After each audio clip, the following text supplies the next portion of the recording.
Hello, everyone. Is anyone here? 44 people are watching. Feel free to join in on the chat. Greetings, greetings. I'm joined by the one and only David Hemphill again today. Hi, guys and gals and everybody. Aliens. And we are going to try and write some code. So, the last time that I did a stream, I was trying to integrate the old KiteTail with the old course app. And when the course app returned some sort of failure state, when the webhook failed because my course app code was not good, then KiteTail would be like, WTF, mate? And we need to improve that. So what I wanted to work on today was basically graceful handling of failed webhooks. So the idea would be that if you're on this page, we need a gulp before we get too carried away here. Go watch. Yeah, we should set up the old gulp watch.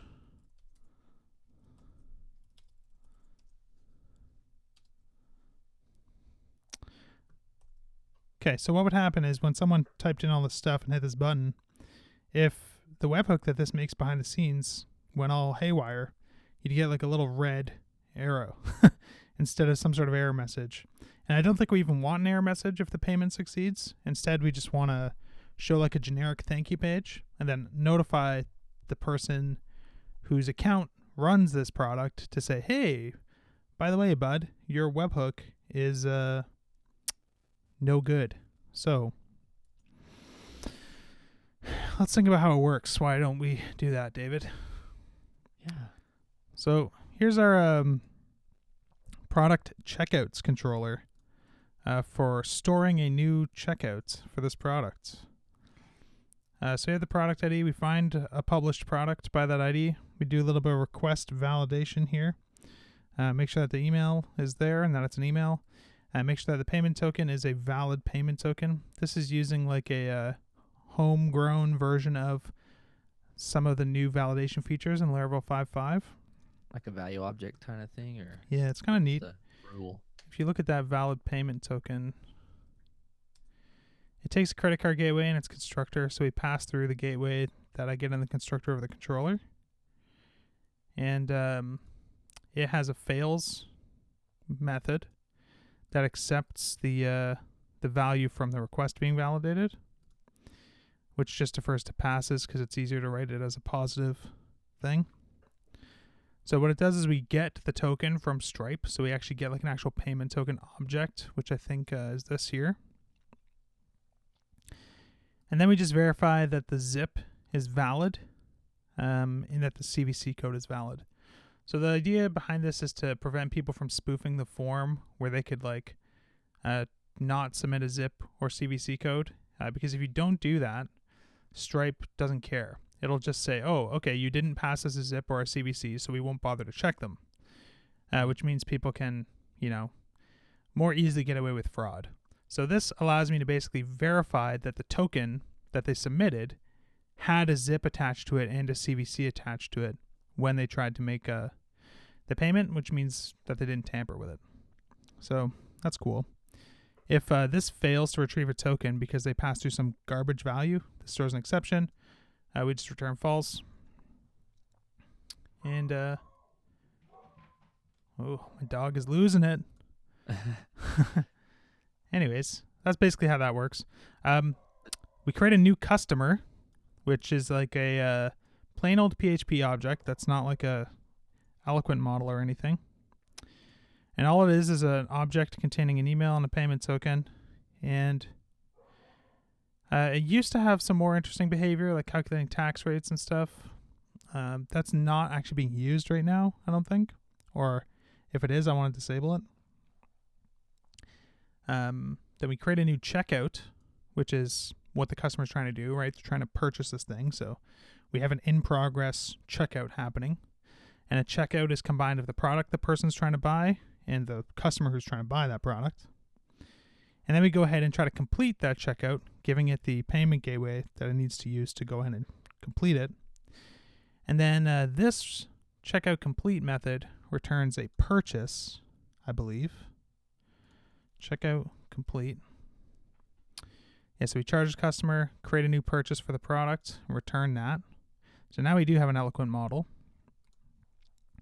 And that has a fulfill method. So it polymorphically fulfills the purchase. And the idea here was that right now, KiteTail only supports products that are fulfilled via webhooks. But eventually, and by eventually I mean like quite soon, I want to support products that are digital downloads.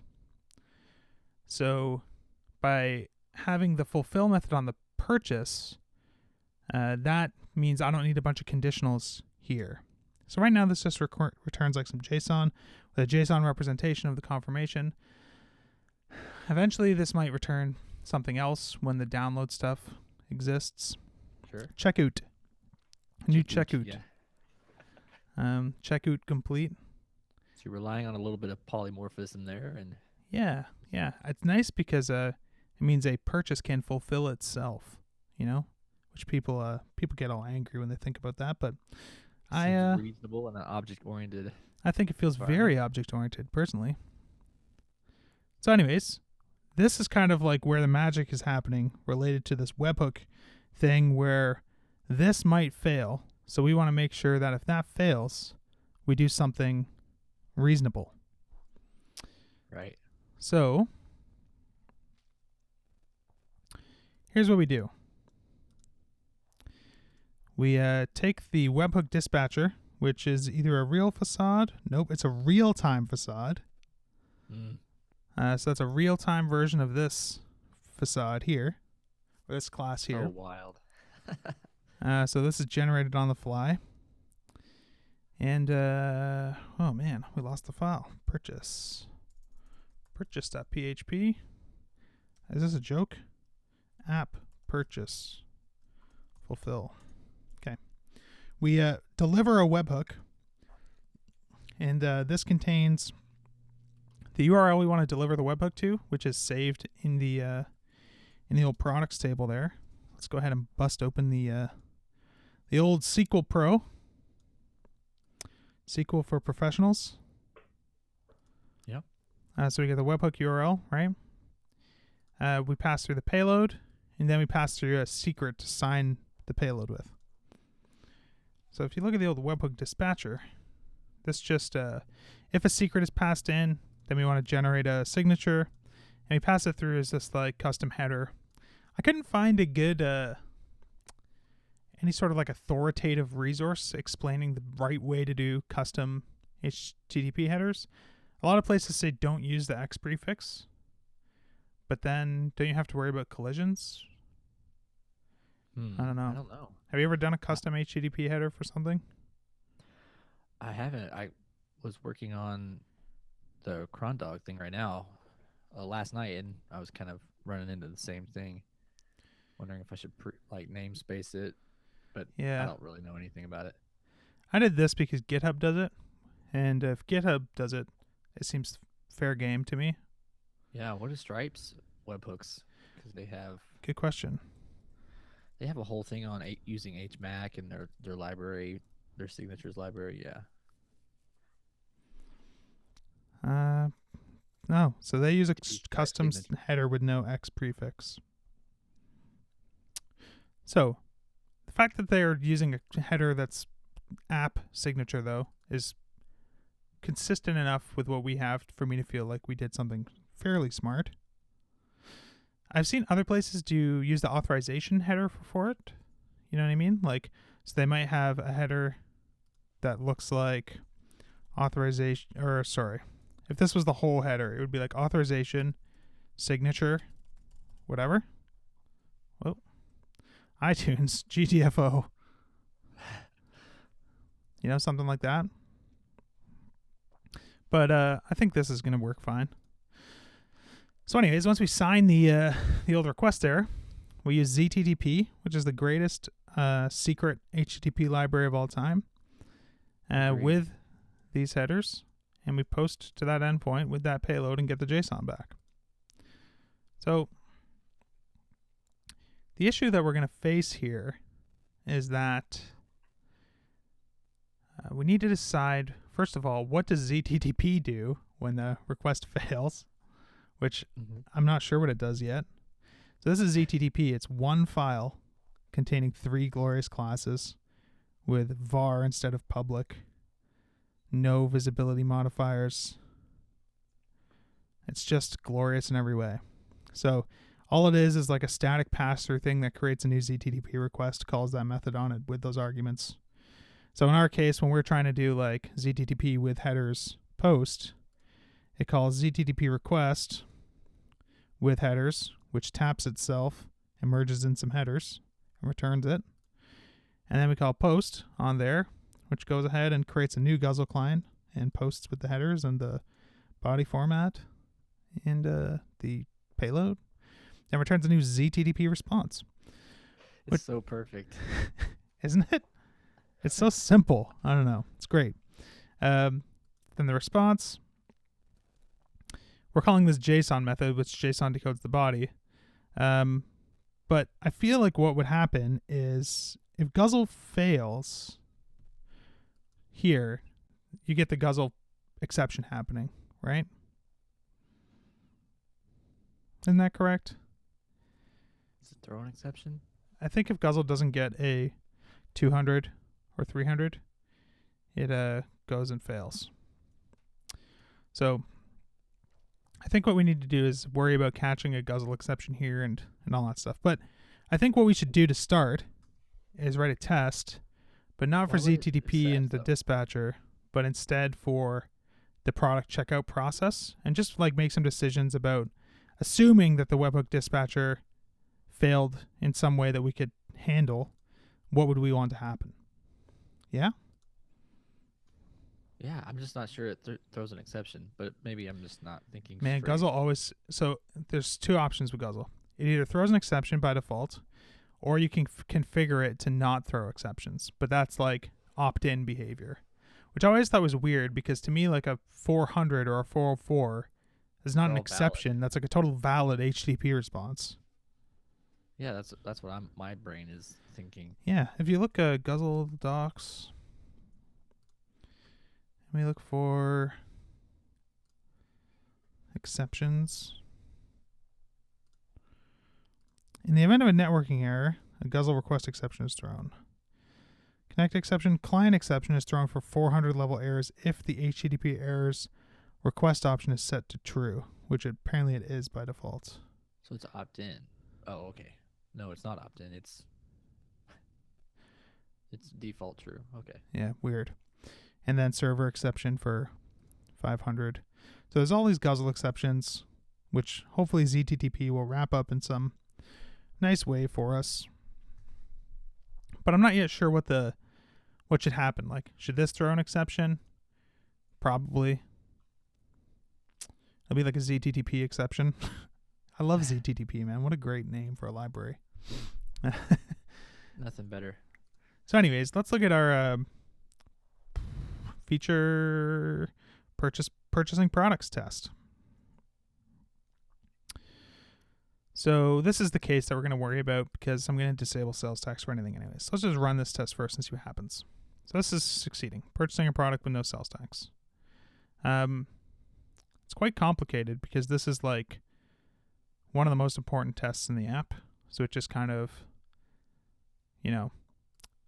is pretty thorough in terms of verifying that things happen the way we want. And this needs a tap. So let's write a test that describes what should happen if the webhook fails. So, what should we call it? Test. I mean, a lot of the time you can use this notation of like the one where, and then fill in the blank. And then you don't have to think about what we actually want the outcome to be. Instead, we can just like describe the situation and figure out in the assertions what we want it to do.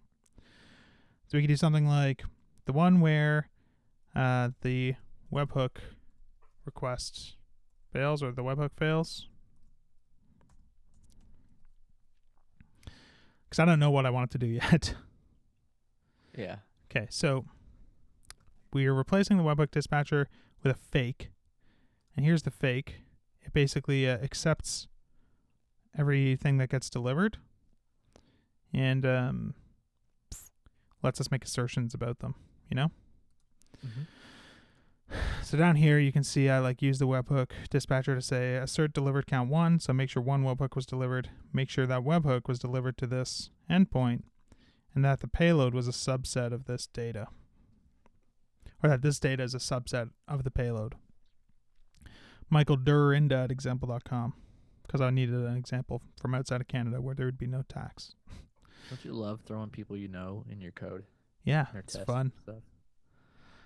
So, what should happen, man? So right now we verify that this is the response that we get back. So we get a 201, right, which says the charge was created. And then this is the URL that we're supposed to redirect the person to. But we want to do something else instead. I mean, you know what one option would be that is kind of interesting, that's kind of simple too, is since right now the way this app works is whenever the checkout happens, as soon as it's done, you get an auto redirect to whatever comes back from that endpoint. What if we just had this return a redirect to a checkout or to a thank you page that was on KiteTail? You know what I'm saying? Just as a fallback. Yeah, and then none of the Solve client side errors. code has to change. Yeah, because it will always get a positive state on a good checkout, no matter whether the person handles that webhook or not. Because you can always retry in the background, like if you had an orders table, but the webhook failed, you can notify them there and let them try it again when they actually get their crap together. Yeah, that's what I'm gonna do. I'm gonna have a There's table or whatever. where you can go and retry it. But yeah, I think it's kind of neat that then the view component would still receive a URL to redirect to. It just wouldn't be an off-site URL anymore. It would just be a static thank you page on KiteTail. It's only a happy path. Yeah, on the client side, which is kind of nice. It means that error handling is sort of contained. I was trying to think if there's another option. I mean, the 400 ones don't seem right, but I almost wonder if this is not a bad one to return if I really wanted to do something on the client. No. Because this is sort of saying something has started. The request is accepted for processing, but the processing is not completed, which seems fairly accurate. Yeah. But I think I'm going to hold on that still for now. But interesting tidbit anyways. Okay, so the webhook fails. We'll create a product. We'll specify some valid stuff because I do want to verify that the purchase still happens even when the payment fails. I might want to simplify some of these factory things, but maybe not because I guess we need to make assertions about it.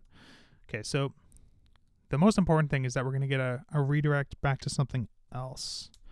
So why don't we make it something here's a question for you that I struggle with. I always try to be really restful with my controllers and endpoints, and I try to keep my templates matching with those. But when I have something that's a generic thank you page, I don't really know. A thank you. Sorry? It's not like you're creating a thank you. Yeah. So I don't really know where to put those endpoints or what to call the templates. On my course app, I just have a marketing kind of namespace where I have a thank you page. But maybe we do a return. Maybe we redirect them to you could do something like purchases.show, and the thank you page is really just the show page for their purchase. Does that seem weird? I mean, I would be tempted to kind of clue myself in that when I'm looking at the code later that this is an exceptional case. I mean, you probably be able to tell by the context. Like, Yeah, I'm just actually now I'm starting to wonder if I can make this even less interesting from this perspective, because one thing I want to do eventually is when someone buys something, instead of redirecting them to the webhook thing right away, I want to show a screen in between where they can download their receipt and stuff like that. That sort of says like, hey, your order was successful. Click here to download your receipt, or like click here to continue, which takes you to the URL that the person got back from the webhook, you know? yeah, And then it's almost like this purchases show page could actually be like the same endpoint whether the webhook failed or succeeded, but the content of that changes based on whether the webhook succeeded or not. I don't know. makes sense. It's same difference really. You've got the success happening no matter what. Yeah. And Let's still has to be retried in the background. let's do this anyways and see what happens. So I'm going to move some of these assertions around. I'm going to tap product purchases first, so we have that as a variable without having to create a variable. And we'll do that assertion. Then I'm going to do this one in here and basically move all these in there, I guess, eh?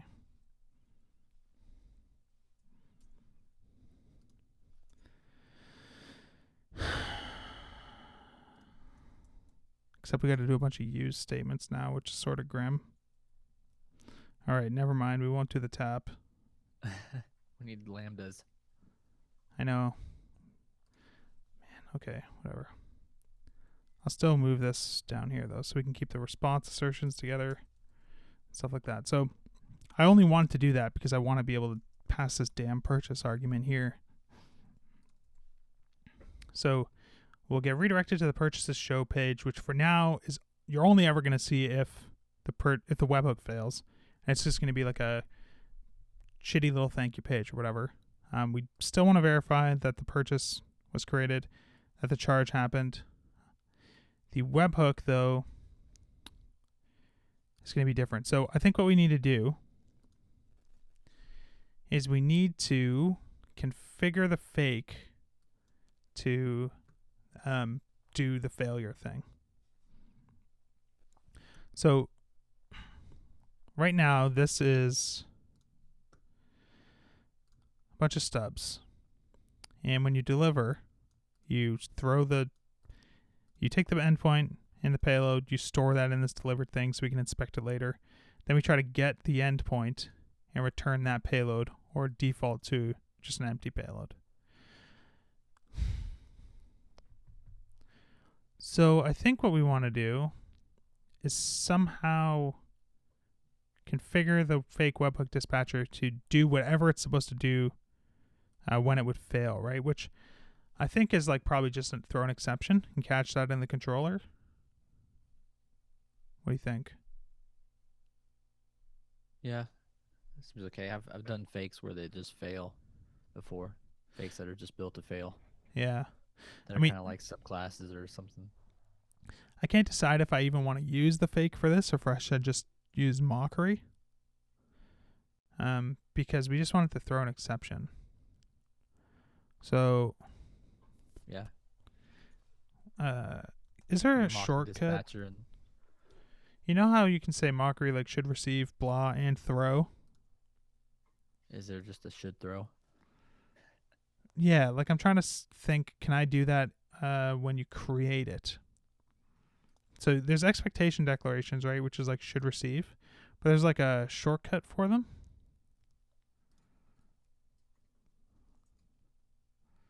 So stubs and mocks.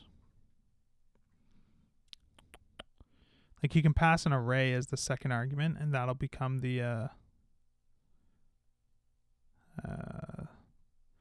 mocked stuff. But they might not list that in the documentation.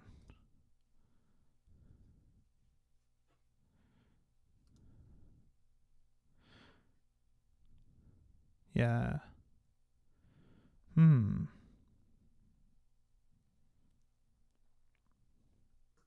It's weird that they don't list.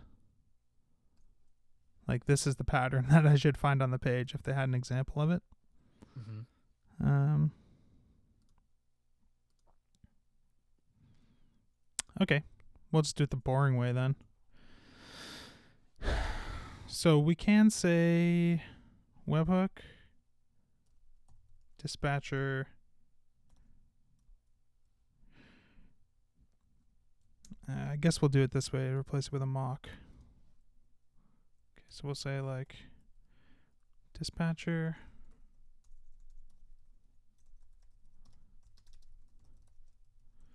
mock, webhook dispatcher, class. And then I think you can do this actually. Webhook dispatcher. This is a good API actually. You pass like, this is like tap built into Mockery.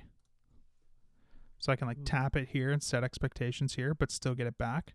Because normally if you chain expectations off it, you get not the original mock back, so you can't assign it to this variable. So you have to like do it in 2 lines, which is always kind of annoying. So we can say webhook dispatcher should receive, what is the method on it? Deliver?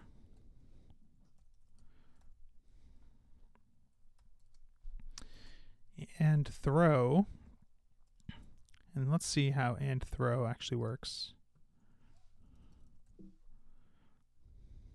This is guzzle.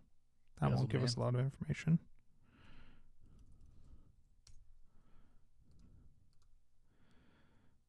Expectation declarations, throwing exceptions. Exception name and message. You're not a big fan of the annotations. Definitely not. So I guess we could pass in the exception. And throw. New. What should the exception be that gets thrown? Webhook failed exception? Delivery failed? Webhook. Because you're like kind of telling what method failed, sort of. Like you're delivering the webhook. Yeah. Well. I don't know. Let's roll with this. Seems okay for now. If you ask me. You know what's kind of cool? We can like do this even. We can really obfuscate things.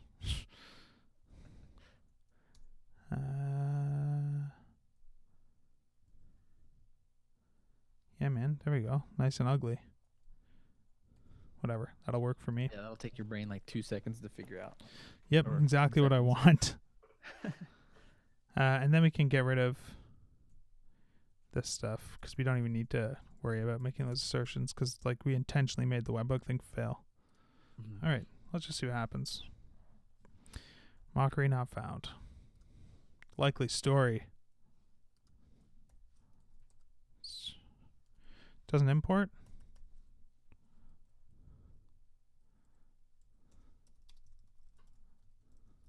PHP companion broken. Yeah, it's dropping the ball. Okay, no webhook failed exception. Let's create an exception.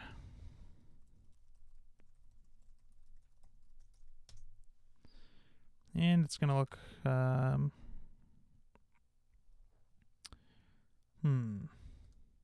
awful lot... oh, bless me.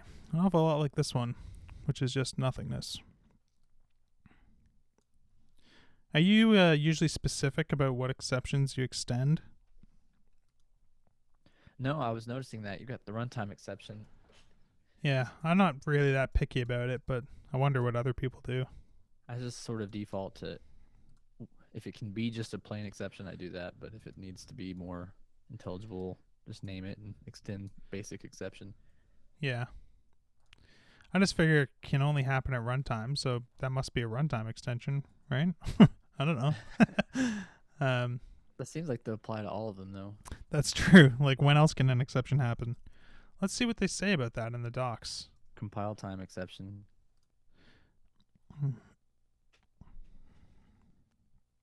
I don't want to read the Stack Overflow thing. Guess we'll read the Stack Overflow thing. Exception is blah, blah, blah. Runtime. If it can only be found at runtime, it's very... Yeah, I mean, whatever. Seems fine. I don't know what other people do. Okay, so the webhook fails. We run this. Webhook failed, exception not found. Fair enough. Import. Okay, that one worked. Okay, so the error was that the exception got thrown. Radical. Let's head over to the product checkouts controller. I guess we can only wrap this chunk because the other stuff above could throw exceptions that get converted into other stuff. So let's catch a webhook failed exception. And let's just return banana sandwich.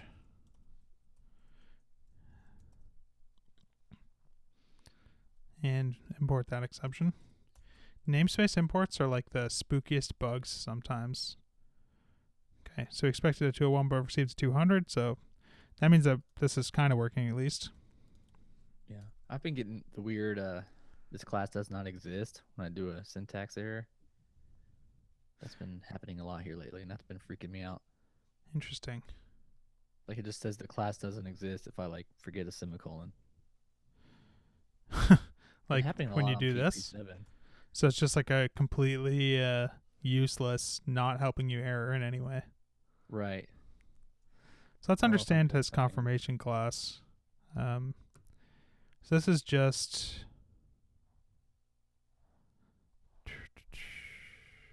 How do we construct a... I think this is constructed from the webhook dispatch, or from the checkout. No, from the purchase. So we fulfill it and we get the response, which is just the payload back. And we throw that into the confirmation. So that just gets passed through right now. Probably that'll get like more fancy and decorated with some extra stuff eventually. But in this case, I think the fastest way to get passing is to return. Oh man, you know what sucks? We need the purchase to get the route, which means I can't do this chain. I have to do confirmation equals purchase fulfill, and this becomes the purchase just so that I can have the purchase down below. All right, route purchases dot show purchase. You're like bummed about one line of code. I actually am quite upset about it. Yeah. I mean, I always wonder, like, it always kind of feels weird to me when you do exception handling, where it's like, I know that this exception can only get thrown by here, so it's safe for me to reference this variable because I know it's been declared by the time it's possible for the exception to get thrown. It feels like code that works by coincidence. Like, it just feels like fucking fragile, which I don't like. But I'm not sure what the alternative is. I mean, one option is to catch the exception in fulfill and just return a confirmation that contains a different response. But let's just see if this works first, I guess, and then consider if that's a real improvement. Exception nesting. Okay, so there's no purchases show route. So let's add that here, I guess. Purchases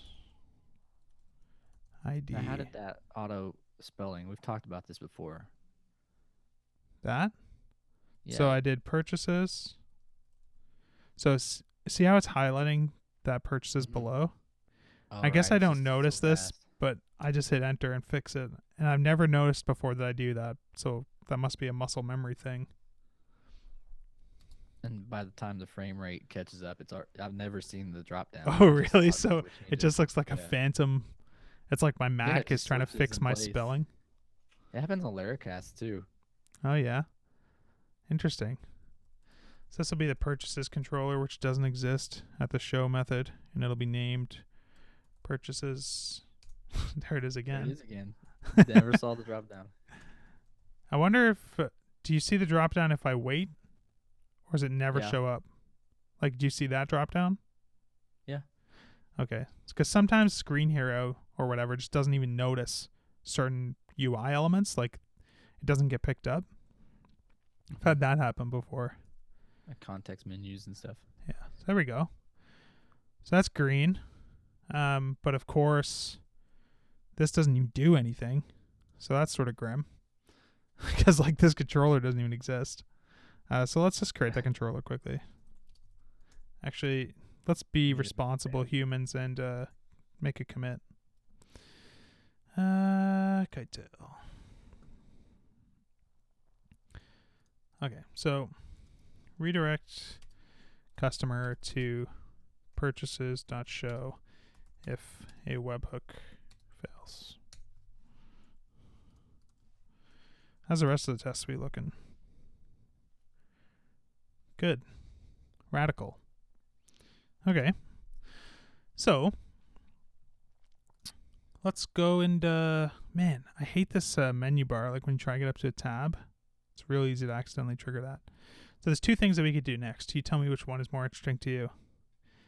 Make this controller return something, or make ZTTP or the webhook dispatcher actually throw a webhook failed exception. I think the exception. Okay. Now, I don't think the webhook dispatcher has tests. And the reason for that is because I still haven't come up with a good example of how to test something that needs to talk over HTTP. So, like, I think the way that I would want to test this is have some somewhat complicated setup script in my tests that, like, spins up a little server, like a localhost PHP server or Python server or something, so that I can test the webhook dispatcher by making sure that it's actually returning me the results that I expect from that little local server. Like, that to me is like the equivalent of my credit card gateway integration tests that actually hit Stripe. Like mocking the server almost. Yeah. The only other option is to mock ZTTP, which is not that crazy either. But especially because ZTTP is my own. But as soon as ZTTP moves into the vendor directory, then it feels like I shouldn't be. Is there any way you can use the Guzzle test server? How does that work? Have you ever used it? Well, I was learning about this last night. Here, I'll send you a link. Is it in their docs?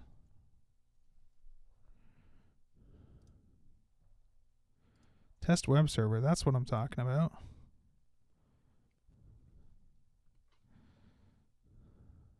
So you like require this file, you call server start, register, shutdown function, and then send, test your code or whatever.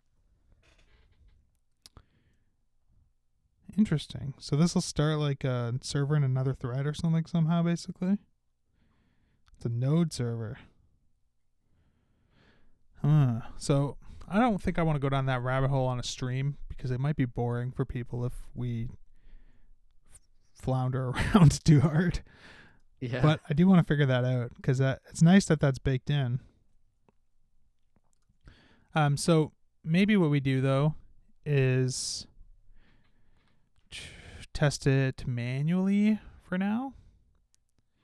Use something like VCR, which has Well, some setup. not too. even that. I mean, like literally, artisan tinker verify that when I try to make calls with a webhook dispatcher, it does things that I would expect. You know what I'm saying? Yeah. Sounds good. I mean, one way that I could actually test it is to make another project that I spin up on Valet at whatever.dev and, actually hit it. I'm not going to use Yeah, that's what I VCR. was doing I don't know. on I find Condog. people are saying in the comments to use VCR. I've Stop, never stop, used stop. the PHP one. I don't trust I've it. used it, but it didn't seem. I used it for some gateway stuff, and it seemed to like my request was always different, so it never like actually saved me any time because I never configured it correctly, I guess. Yeah. But like something you would expect that would be the same request, because it's a test, it's supposed to be repeatable. It was never utilizing the cast response or the cast request, so it didn't Bizarre. actually work. Sounds Mhm. awesome, but it didn't work for me. Yeah. Yeah. Well, so if I was actually going to write a test, I think I would do something like this. This might be fun as an exercise, even if we don't keep it. I would go Laravel new ZTTP tests because it's easier for me to make a Laravel app than it is to do anything else with PHP. And then we would go into ZTTP tests and keep this open so that we can have like some routes to return some JSON and stuff.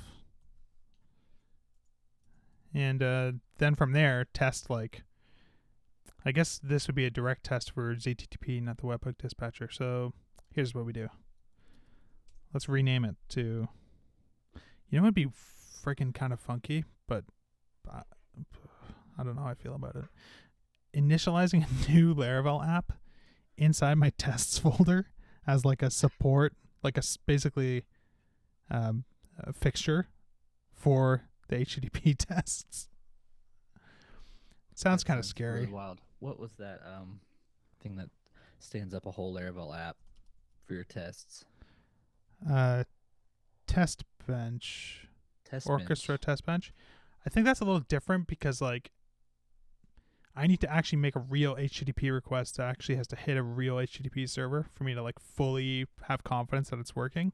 Whereas theirs is meant for like being able to use Laravel features in your tests, like having queues work or whatever, or being able to generate routes or Basically that sort of just thing. hit the whole Illuminate pipeline. Right. Yeah.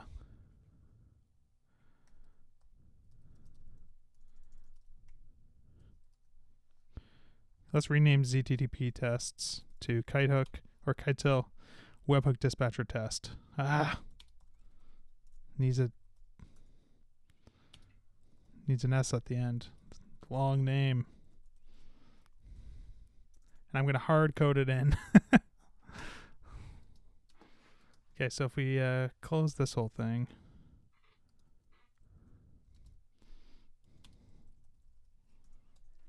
This is basically what I was talking about on the podcast, where I just stood up another sample app to receive the webhook. Exactly. It's just the only stuff I have. Logging it out. Okay. Just tailing the logs on both ends. So let's create an integration test for the webhook dispatcher, which I consider to be an integration. I had an interesting email the other day.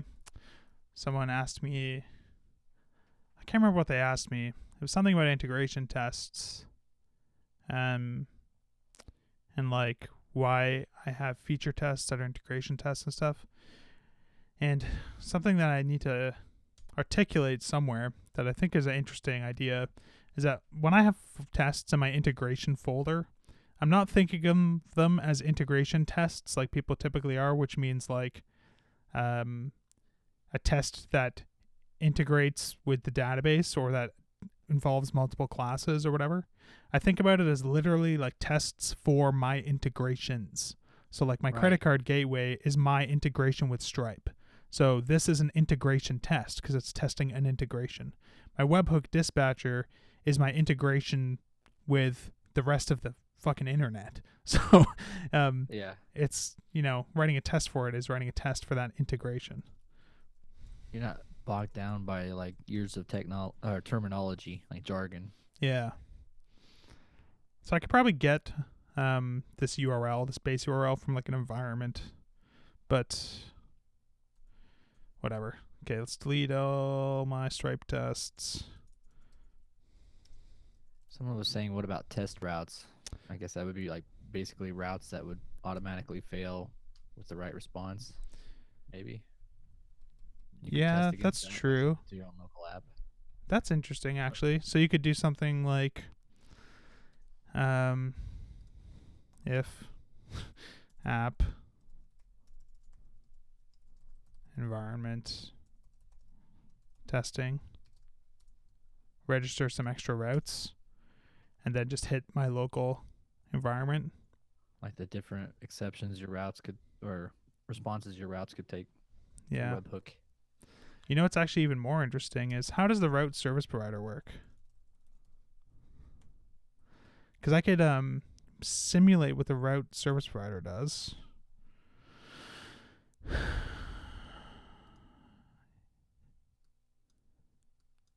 Okay, this is kind of an interesting idea. So what if I did this in my Webhook dispatcher tests?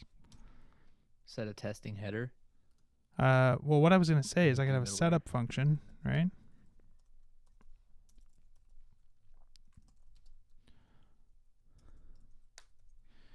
That does my parent setup.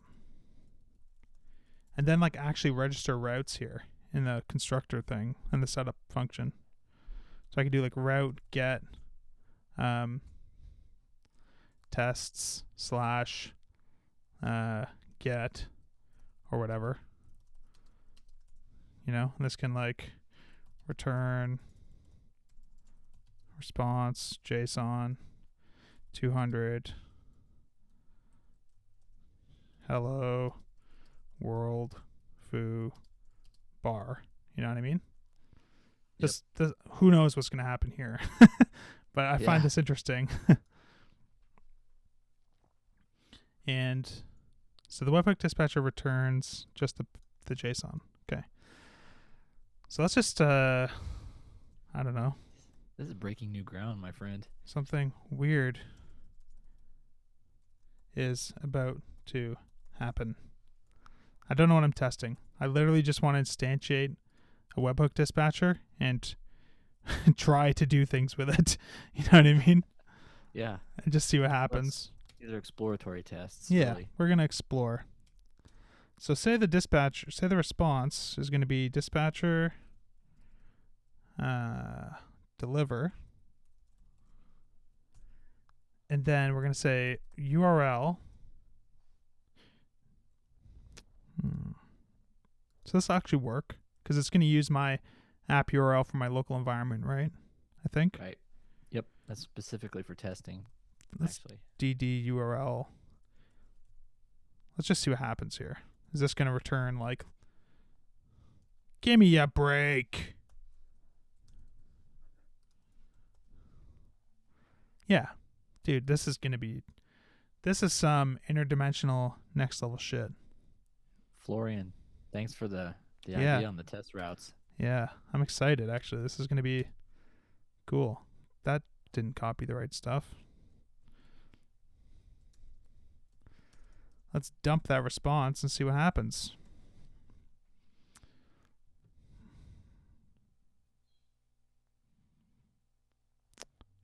Do you have? I don't have test on the end of this file. Is that a problem? Could be.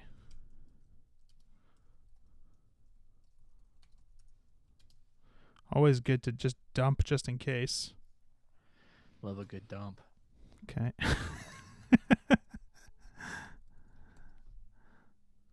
Missing argument 2 for deliver. True. Because we don't actually support GET requests. So, Yeah, successful webhook. Crazy.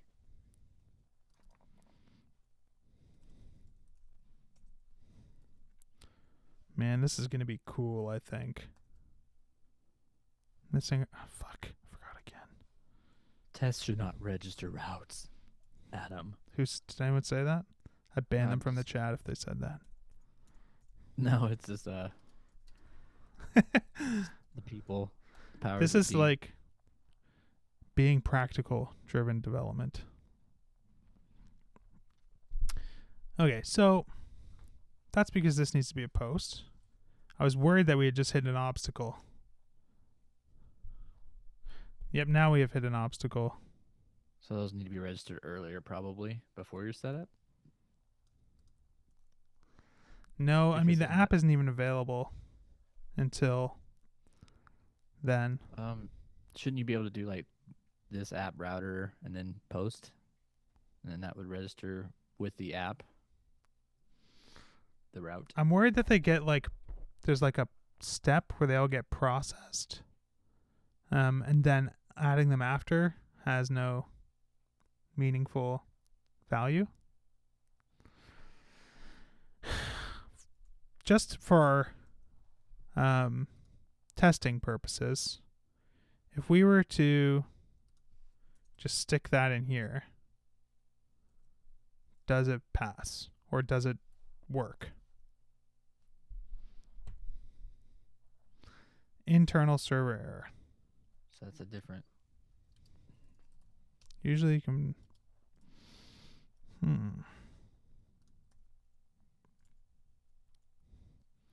What's the log say? Yeah. Sometimes you want tests for your tests, you know? But just decent debugging. Okay. So now we should have a log. Status code 1 is not defined. Do we do something weird? Response JSON. Oh, 200's, you got to return 200 later. Not 200's the second argument. Damn it! Okay. Buddy. Okay, so now what we want to understand is there a way for us to just register that route here? Caleb said something that Dusk registers its own route in the service provider. Which... Yeah, it's just that just like the route service provider would do. You provide your own service provider that registers it. Spark, I think, does it too. Yeah. So the problem is just that you have to register the routes earlier, which is very disappointing. Now, we could try and dive in and find out, like, what happens that makes these routes work. You know, like, maybe there's a way for us to, like, recompile the routes or something at the beginning of the test. I just don't even know what the method would be called or like when this would run, you know? That would be pretty interesting. So Dusk registers them in boot, but it's of a service provider. I don't want to have a service provider for our tests. My primary goal is to be able to like have the route defined in the same file purely for discoverability reasons. Right? It's very odd to me if this is defined in who the hell knows where, and we have to figure out, oh, well, why is this an endpoint that exists or something? Right. Yaz is right. It makes more sense to just use Rails. Yeah, I mean, I could do all this like routing stuff in the routes file or in a service provider. That would all work. It's just lame. So I'd rather figure out a way to get this stuff to actually work.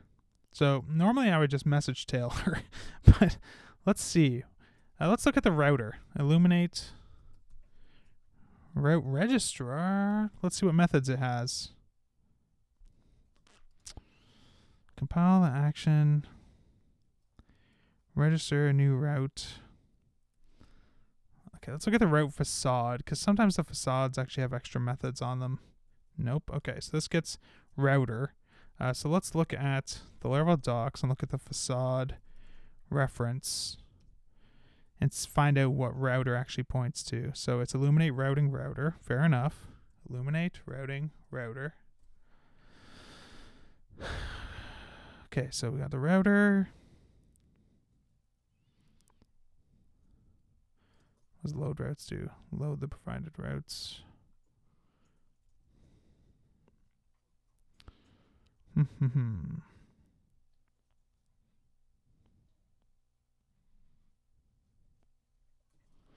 What methods are public here? Dispatch.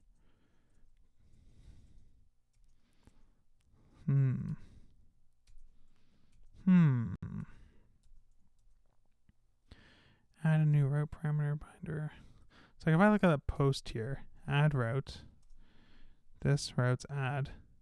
I mean, the problem is somewhere in here, they're doing something else with this routes. And I don't know.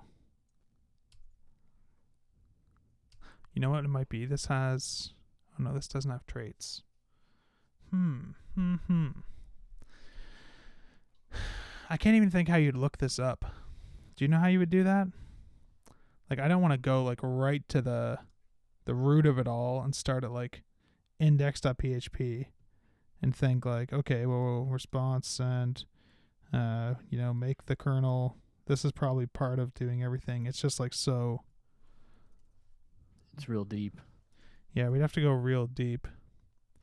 Compile routes? Interesting. No.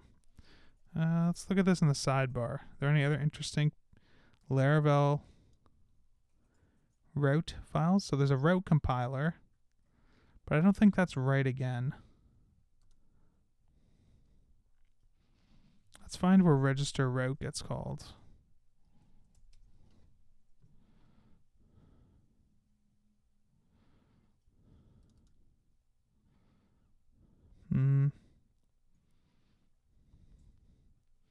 Like, what I want to know is, when does our route service provider get loaded? And what happens with everything? Anyways, it's a bummer that I can't think off the top of my head how to do this, because I think that would be like a really clean solution to this sort of testing.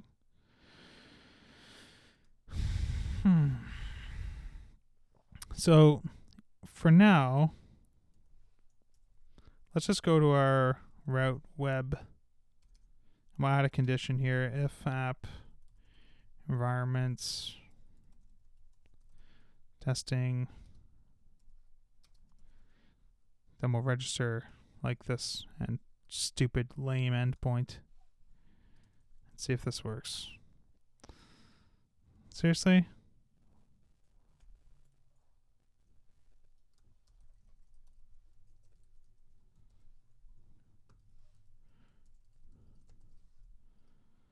How's that not found, David? 404. Post. Seems like it's definitely registered by that point. So the only place that we could make that work for sure was in our route service provider, right? So if I do this, this will turn into 500, or well, not a 500. We get it. Yeah. So I could like delete that and say this map test routes.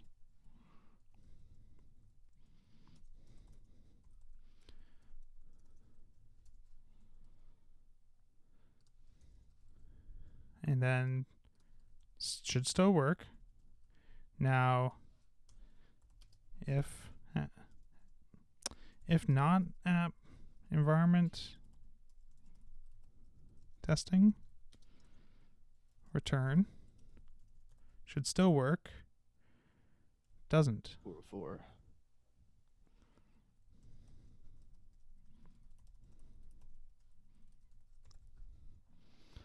No. So the environment hasn't been registered by this time.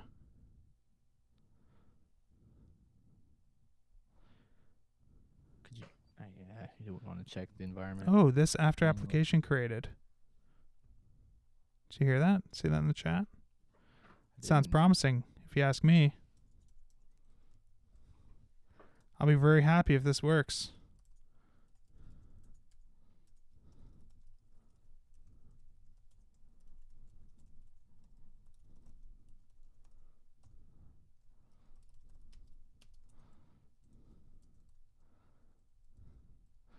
Can you imagine? I'm ready to believe. No, fail. That seemed very promising. So there's no way for us to do it conditionally because the environment isn't even known until later.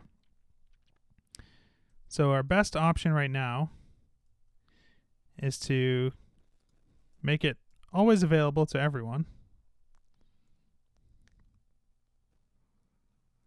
Can you add a boot register helper method to the test and add the test class to the app config as a service provider?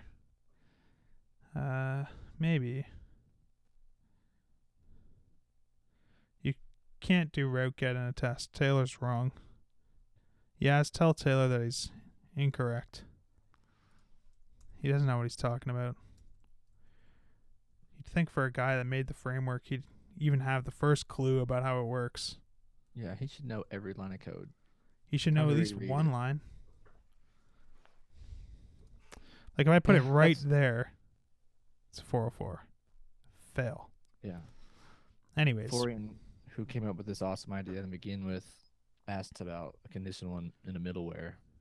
I don't know. Register routes in the middleware, but I'm sure seems there's like kinda a good way to solve this, but this is getting boring. So I'm going to just for now, we'll just pretend that we want to keep it as like a permanent thing, and I will figure out how to fix it. And once I come up with like a really Z way to do it, I will send an epic tweet with a little fire emoji at the beginning, and it'll be a hit, and I'll feel good about myself. And yeah. So why don't we just do this? Why don't we register this successful route that like takes so what do? We pass some payload. So why don't we just have this return everything that gets passed through? Just like, why not? Because then at least in the test, we're not asserting against mystery data. Mm-hmm. You know? So this assert equals response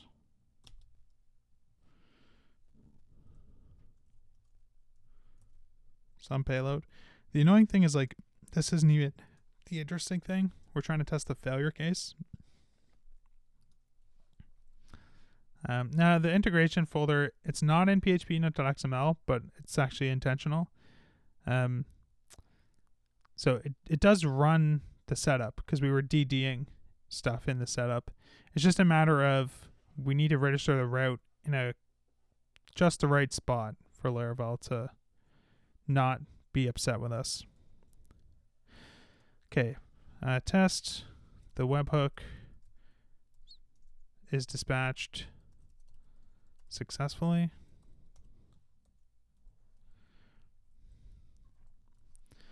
And here we'll say test the webhook encounters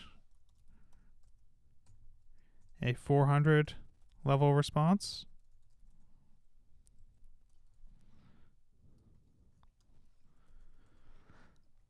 And then what should happen here, Sir Dave? Should throw an exception, right? The webhook failed exception. You still there? Yep.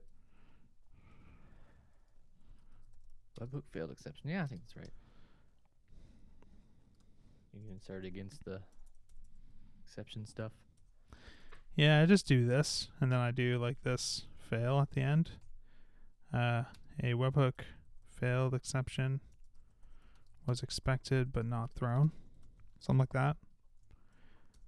The reason I do this is because sometimes you want to make assertions about the exception. Like here I might want to say like this, assert equals favorite food. Yeah, if you have any special methods you've Garlic bread with cheese, you know? Garlic bread. It's a great bread. Love garlic bread. Sebastian noticed there's an app running unit tests. I'm just worried that it checks the environment, which is not sufficient because the environment hasn't even been set yet by the time the routes are being registered. That's kind of weird though, because you can do app like environment inside service providers. So is it more of a thing of like, should it be in a boot or the register kind of? So like if we go here, right, and we DD app environment, and I just like go to visit one of the pages. What? Okay, we get local. But if I run the tests, comes back as null. Testing,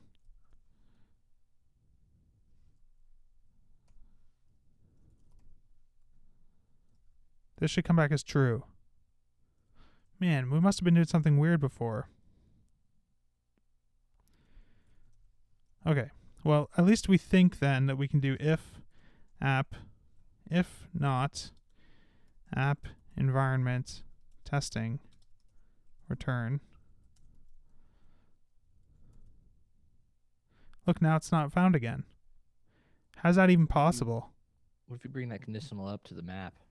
I don't know, just for some reason, like a weird protected. That doesn't something make any weird. sense. You know it doesn't make any sense. Yeah.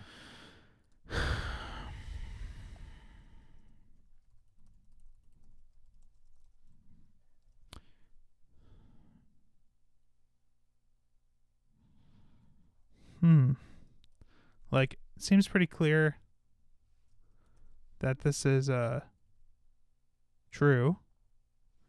So that means we should be here, which we are. Which means these routes should exist. Which apparently they do. Which means this test should work. But it doesn't. But if I get rid of this conditional, it works. Wild.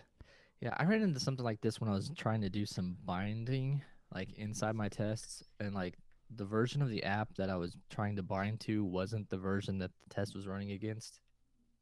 Remember me talking? I sent you a message about it a long time ago. I'm sure you forgot, but there was a weird like issue with that, where the app was different than the one. I just realized what the problem is. Do you want to know what it is? Oh yeah. So this is we dumb. all do. So this is the problem. When the Webhook dispatcher tries to dispatch that, the app is not in testing environment. It's in the local environment.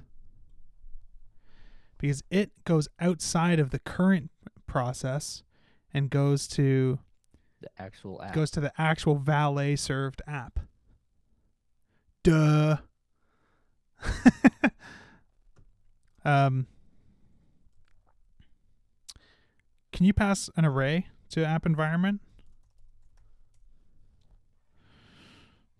Sure.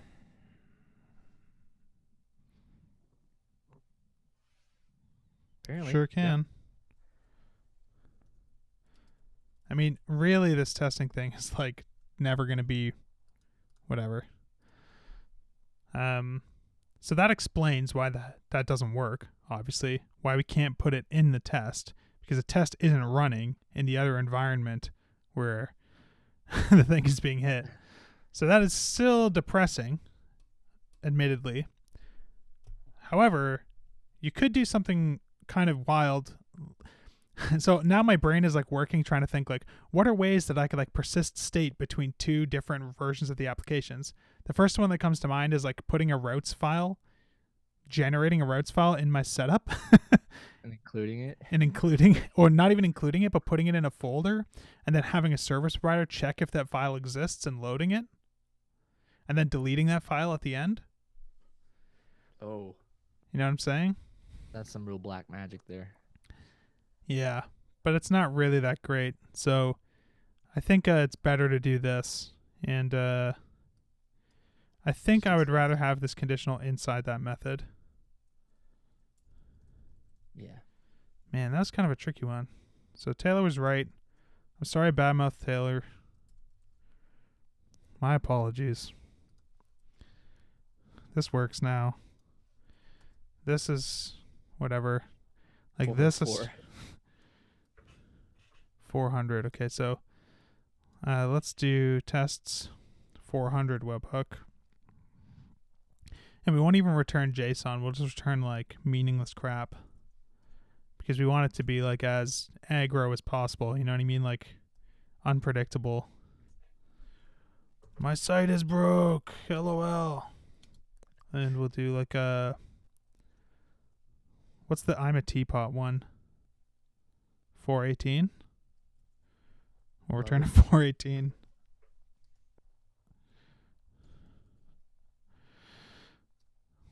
It's almost like we could have the payload specified here. Instead of setting the whole payload, we could say, imagine we had this, something like this, where basically we program it on the way in, where we say like status equals like 418, content equals, LOL, and then payload is some payload. So this is what we're sending, or this is what we wanted to return, I guess. So I guess that would be the content, but we're just like telling it like what response to generate. Yep. Please fail. For now, let's just keep the separate ones. But I do like that as an idea because it does at least let us move some of the information into this test.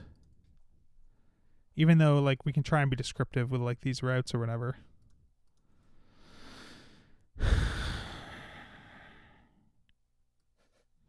There we go. Perfect. So that returns a guzzle HTTP exception, client exception. So I think what we want to do is go to ZTTP and have ZTTP. So there's two options. We could catch the guzzle exception in the webhook dispatcher itself, which seems bad because it shouldn't know about guzzle. Or we could have ZTTP wrap up guzzle exceptions with its own.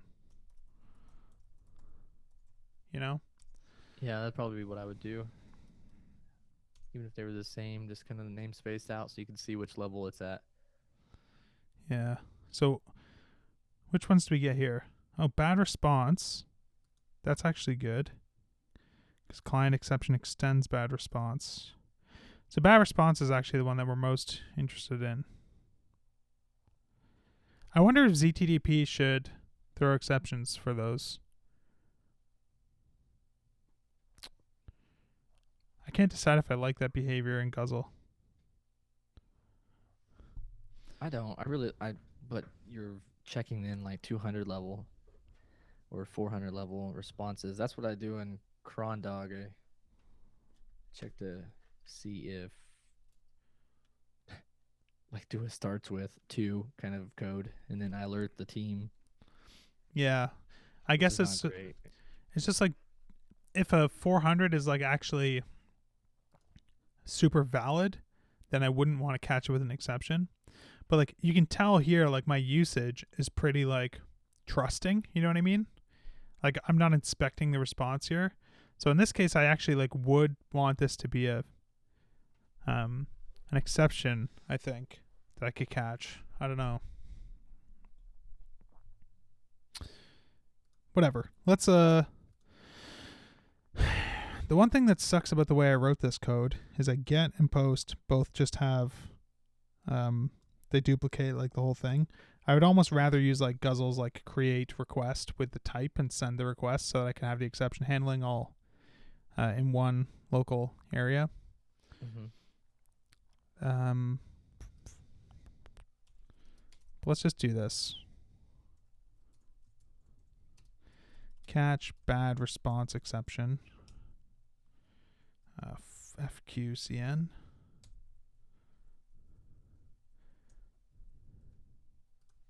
For like third-party stuff, I've started adopting this convention of not importing them, just so like it's really obvious when I know like code that's mine versus code that's not. I didn't do that here, but I would like to.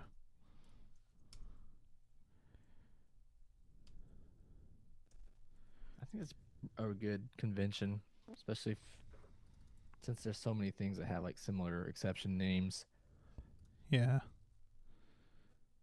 I actually feel good about having this like weird server test because it means I can like feel comfortable doing things like I just did where I deleted that namespace thing, because now this code is actually going to get executed in my test suite, which is nice. So here we want to throw a new ZTTP exception. So funny. Is this normal where you can pass in the parent exception into like a PHP exception? Do they Yep. all work that way? Yep. Or is it the message first?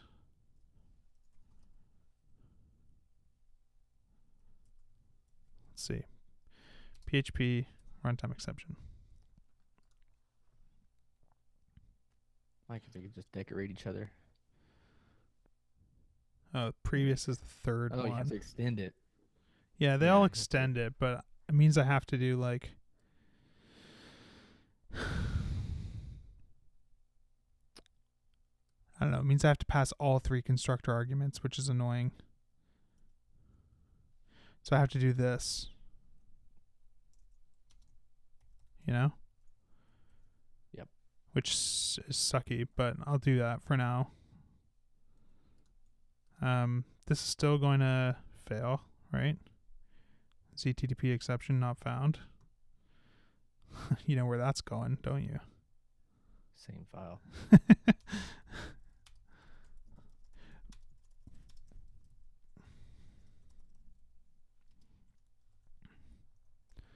Dude, I love it. So rebellious. Yeah, ZTTP could go on PHP classes for sure. Yeah. phpfiles.com.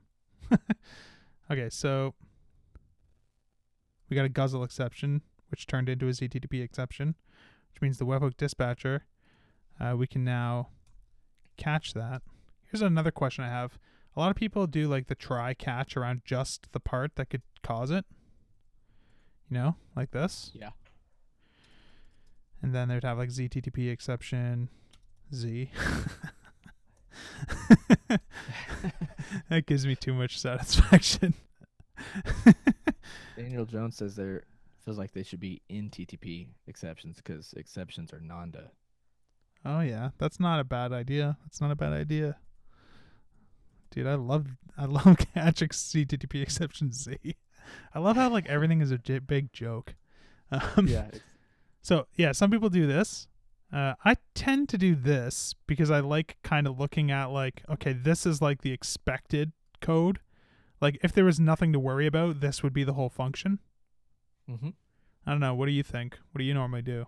That's exactly what I do, and you can catch any of the other exceptions that would randomly happen Yeah. if your hash HMAC failed for some reason. Yeah, I was gonna say like the situation I really hate is when people do this. Like double try catches. Well, just like when like you catch like and the catch isn't the very end of the function. Like even if this is what's going to throw the exception, I think I would rather put the whole function in the try and catch just at the end so that at least I can look at this as the function and see like everything before the catch like is where the function should end. I don't know. That's just like the style I kind of prefer. Yeah, if they were doing the... Yeah, that makes sense. So I should log this and stuff, but whatever. So let's just run this now. Okay, so we got to import this. Favorite food. Okay, good. So that's passing now. So let's duplicate this for like a 500 level just to be sure, even though our implementation is already pretty resilient to that, I think, because we used that bad response exception. So, I mean, that already works because there is no endpoint, so it throws a 500. It works for the wrong reasons. False positives. I love those kinds of tests. I know. What's a good 500? Is there any comical ones? Loop detected. I kind of like that because I don't like loops, you know? Yeah. Yeah, I get you.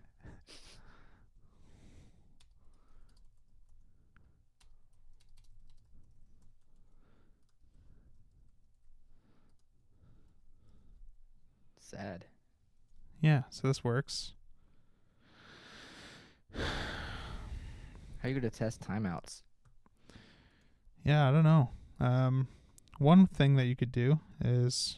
I guess you just throw a timeout except like a whatever it is. $500 seconds. It'd be a slow test. But yeah, I don't know. That's something to consider soon for sure. Anyways, let's go back to our product purchasing test and look at the webhook fails. So the webhook fails, everything succeeds. We go to the show route. This works.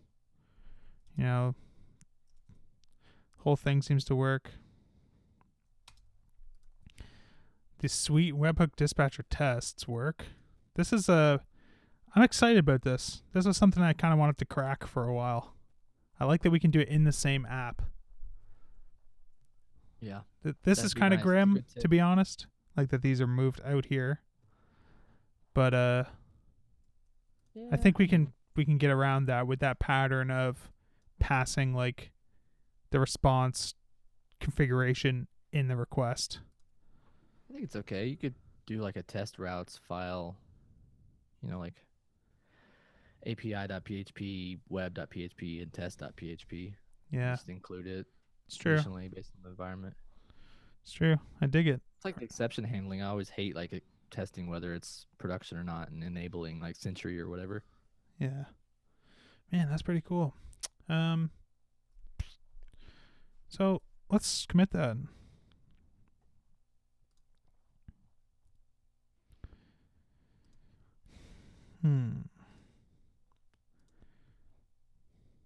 One thing I want to do actually is get rid of. I have this build step set up to do deleting unused imports. So I can do Command B. And any ones I'm not using go away. I want it. Yeah, that's not a Vim thing. I mean, I'm sure I'll PHP Storm and everything does all that, but it's all good. The editor doesn't even exist, so.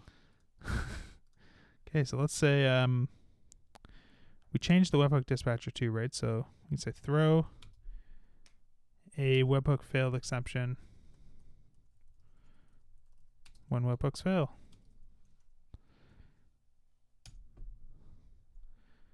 Dig it. All right. So this is a long stream, almost an hour and a half. So I'll probably wrap it up. But thanks for joining us on this journey. Today was a fun and enlightening one, and we discovered some interesting new things. And join me on Friday for another fun stream. Thanks for joining me again, David. You make these my pleasure. Quite fun. We also recorded a new Full Stack Radio today that was pretty good, where we talk about ZTTP. So really excited about that one. That should be out tomorrow, as long as the Australian is on his game with the editing. So be prepared. All right. See ya, folks.